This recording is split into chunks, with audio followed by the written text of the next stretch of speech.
Sir, let me support the bill because it involves some very important provisions. As we all know, the financial markets of the world are the backbone of the global economy. In fact, to the extent that a financial derivative market is probably 20 times bigger than the real global economy. In fact, it had grown to more than 60, 70 times bigger than the global economy before 2008, where the global crisis hit through the banking system, and the banking system was affected because of the derivatives market.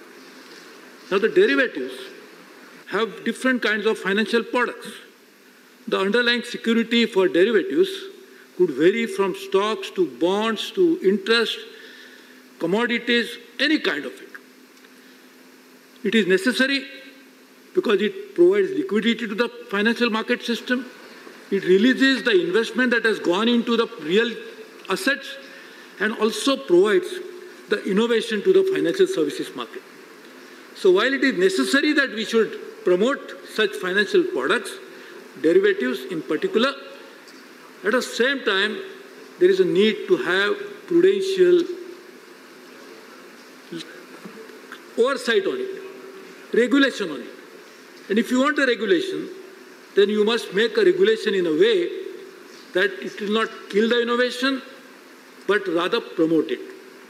Now, it's a very difficult regulation to make at any given point of time to ensure both at the same time. And therefore, I compliment the Finance Minister for bringing out this legislation in a way that it actually deals with and tries to address both the issues at the same time. As I said, if you just leave it as it is and leave it to the market forces, then it could lead to chaos and crisis as it happened in 2008. But if you don't regulate it in a way that it kills the basic purpose of financial innovation, this again is counterproductive. Now let me give an example of how it can function in a way that will benefit Indian economy. The OTC, over-the-counter transaction that take place, which is outside the regulated markets, is something which can release a lot of liquidity into the marketplace.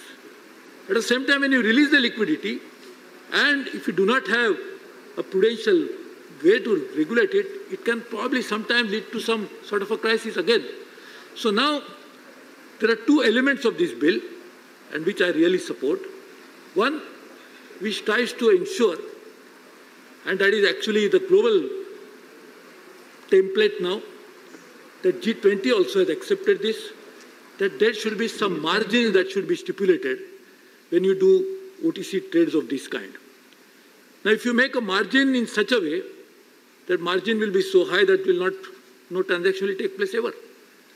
So this particular bill actually ensures that there's a netting out of transaction possible. As is always happened in case of a financial institution, there could be exposure of two kinds. On one side, the financial institution may have lent something to somebody or has taken obligation on behalf of somebody. In this case, obligation will be more normal than lending. At the same time, there is a possibility that there could have been receivables or a receiving obligation from the counterparty. Today, in today's regulated market or today's regime, it is not possible that you can net out such two transactions. And that would mean that the parties will have to put in more money into the place, and which is not necessary. And therefore, netting out of this transaction of this kind will allow more liquidity to come into the market. So while we prescribe the margin, which is necessary, we also allow the netting it out. And netting out is not just for this margin transaction, but overall. As I said, as we move along, we'll have to find out ways of creating more liquidity into the market, financial instruments into the market. Particularly when Prime Minister Modi has embarked upon a very ambitious target of investing into infrastructure of more than $1 trillion. A good part of that we are also expecting to come from the private sector. at private sector and in any investment of any kind, whether it's infrastructure, in manufacturing or in services or even in agriculture, is always fraught with a risk. So if you want to cover the risk, we'll have to come out with some derivative product. We have to cover with the risk maybe related to forex markets. And particularly because of the global situation being so fragile, it is always now we are entering into a very unknown territory, uncharted path, in which we don't know what will be the extent to which the forex market will behave. And in such a situation, we'll have to go out with covering the risk related to that. And if you want to cover the risk, you must have a proper situation. So now, for example, the exporter in India, when he's going to sell his product to the foreign buyer, he is actually taking a currency risk. If he covers that risk, he'll be able to get the discounted value at today's price for the money that he's actually getting exposure to. So doing that would mean it. Again, the interest swaps that happen in the banking system in a very significant way. The interest swaps go into several hundred billions of dollars, actually, in India's situation even today. And that happens, which is actually benefiting the financial institution on one hand, at the same time, the person who is going to benefit from some transaction or other. But more importantly, the economy as a whole also benefits. And therefore, we must find out ways of how a transaction can help at a macro level for the economy as a whole, but also at a business level, wherein a businessman can also benefit from it. Now, to do this is a regulation which brings into its ambit all the regulators more or less in the financial services sector, whether it is banks, so through Reserve Bank of India, insurance company through the IRDA, pension funds through PFDI, or also the new financial services center which we have been setting it up, we have already set up, and the regulator which has also been put in place. All of them will be actually like a parent for this organization, for these transactions. One of the party, because there will be always two counterparties for any transaction, one of the party must be regulated under one of such regulators, which in itself is very good idea because it should not happen just outside of anybody's realm. And that too because, as I said, they are mainly OTC transactions. And OTC transactions are necessary, but at the same time, if not properly under some sort of vigilance or care, can actually lead to some sort of a problem. So I think it's a very interesting development. I just want to request the finance minister to look into a very fine point of this particular position. I was just reading it. I don't want to read it again to save the time. But it looks like it says that this party, because we already talk about in this particular says qualified financial contracts. This is the bill which actually deals with qualified financial contracts.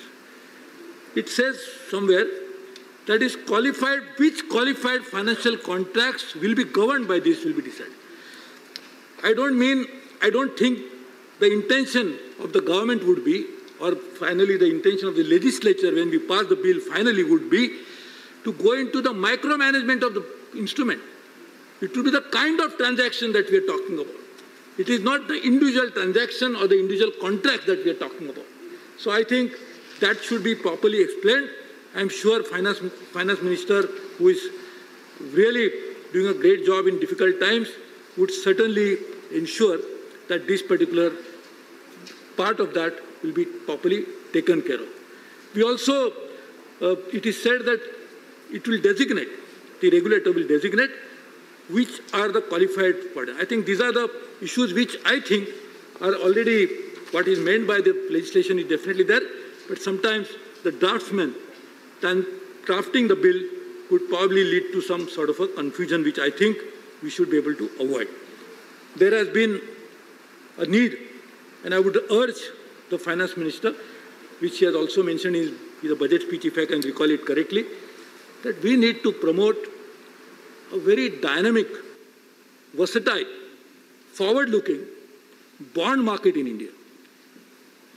We need a primary as well as a secondary bond market in India. We need to promote debt instruments in a very significant way for financing the growing need of infrastructure. As we always know, the infrastructure in India, which actually needs long-term funds. Some of the problems faced by the banking system today is that their time and demand liabilities of the banking system is normally collected from the households, which is for a very short duration of less than 5 years. Whereas when you lend money to the infrastructure, it's always for a period exceeding 5 years. Because the gestation period is such, the interest during construction, as we call it, when you actually finance infrastructure, is too long a period.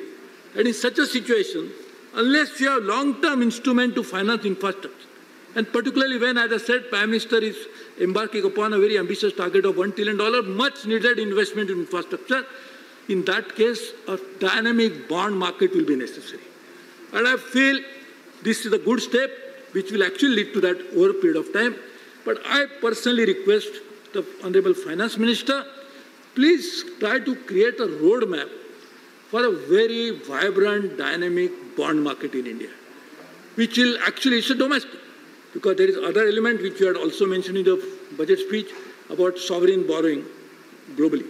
But I think dynamic market within the country, which can actually lead to even interest rate stabilization, which will provide opportunities for all the investors to find another alternate avenue of making investment through the bond market into the much needed and a growing possibility of infrastructure related instrument.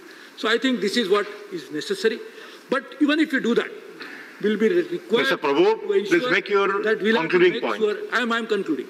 I'm just concluding, but Chairman sir, I was just the सभापति जी अब तो मैं कहने वाला था कि अभी क्या करना चाहिए, तो आपने कहा उसको खत्म कर दीजिए. मैं कह रहा था बॉन्ड मार्केट लाना चाहिए, आप उसको खत्म कर दीजिए. मैं खत्म करने की बात नहीं कर रहा हूँ, कुछ दोहराने की बात कर रहा हूँ. तो मैं आपको विनती कर रहा हूँ कि we should try to work in a way that will lead to a dynamic financial services market in India, which in turn will make our real economy grow faster, which in turn will create more jobs. And in fact, the financial services in itself has a potential to create millions of jobs. And I think we should try to do that. And I respect the chair, so I conclude my speech here. But I definitely request the finance minister to look into all the aspects. Let me congratulate her.